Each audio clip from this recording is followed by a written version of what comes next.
des décès et des naissances.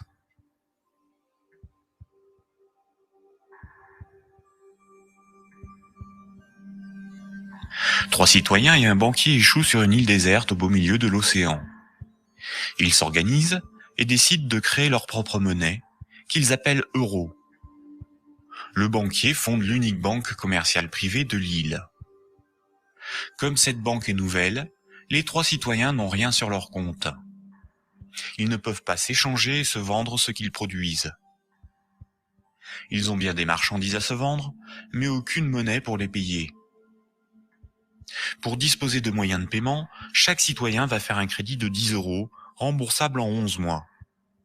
Chaque citoyen devra rembourser 10 € de capital, plus 1 € d'intérêt. Lorsque le banquier leur accorde le crédit, il crée 10 € à partir de rien sur chaque compte. Le premier mois, la masse monétaire est de 30 €. Les citoyens disposent de monnaie pour s'échanger ce qu'ils produisent. À la fin du premier mois, les citoyens commencent à rembourser leur crédit.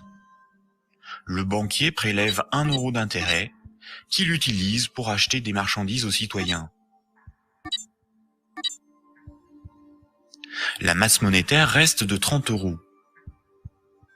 À l'issue du deuxième mois, le banquier efface 1 € du compte de chaque citoyen. Il reste 27 € en circulation. À l'issue du troisième mois, le banquier efface à nouveau 1 € du compte de chaque citoyen. Il reste 24 € en circulation.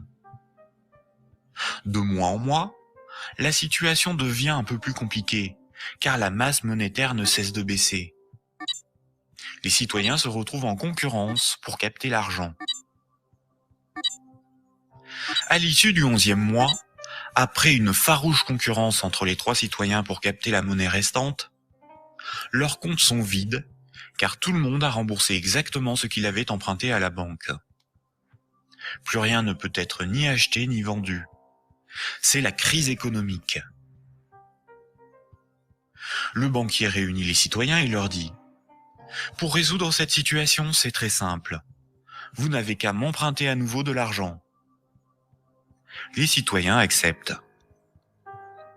Ils font tous à nouveau un crédit de 10 €. À la fin du premier mois, le banquier prélève 1 € d'intérêt qu'il garde pour lui car il a tout ce qu'il lui faut. Au fil des mois, le banquier supprime les euros correspondant au remboursement des crédits. Comme les intérêts n'ont pas été dépensés par le banquier, c'est au bout du 10e mois seulement que les comptes des trois citoyens sont vides.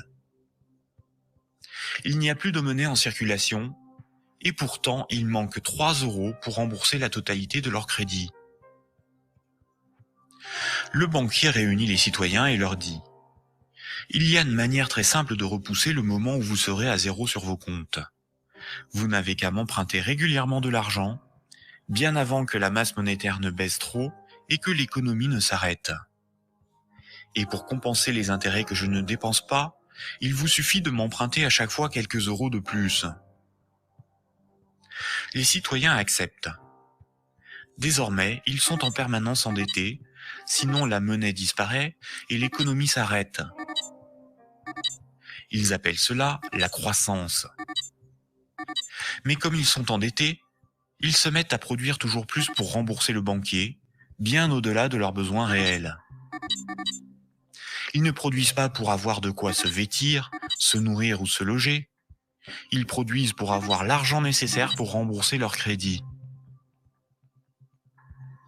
L'argent est devenu le moteur de leur vie, et non ce dont ils ont besoin pour vivre. Ce système permet au banquier de ne rien produire. Il passe son temps à gérer ses comptes, à créer de la monnaie puis à la détruire. Avec la monnaie qu'il fabrique, il achète ce dont il a besoin aux citoyens. Rapidement, les ressources naturelles de l'île viennent à manquer. Il n'y a plus de bois, plus de gibier, plus d'eau, plus de terre pour produire toujours plus. La croissance a épuisé les ressources naturelles et détruit l'environnement. Cette petite histoire met en valeur de réalités tout à fait surprenantes. D'une part, les sommes dues aux banques sont globalement supérieures aux sommes disponibles pour les rembourser. D'autre part, si tout le monde remboursait ses dettes, il n'y aurait quasiment plus de monnaie en circulation dans le monde. Tous les comptes seraient vides, tous les billets et pièces de monnaie disparaîtraient.